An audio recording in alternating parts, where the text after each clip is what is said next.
नै लोगोफोर आङो कलासापरि सावदोंमोन आरोना हरनि 10:55 जाबाय खैथा सावदों आङो नै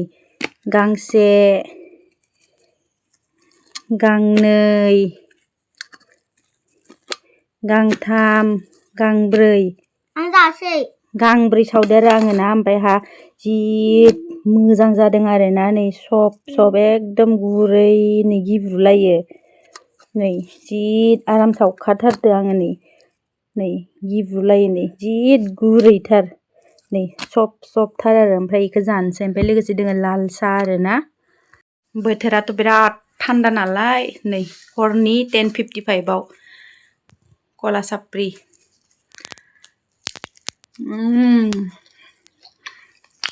फिसाजोआबो जादो नै गोथावथारहाय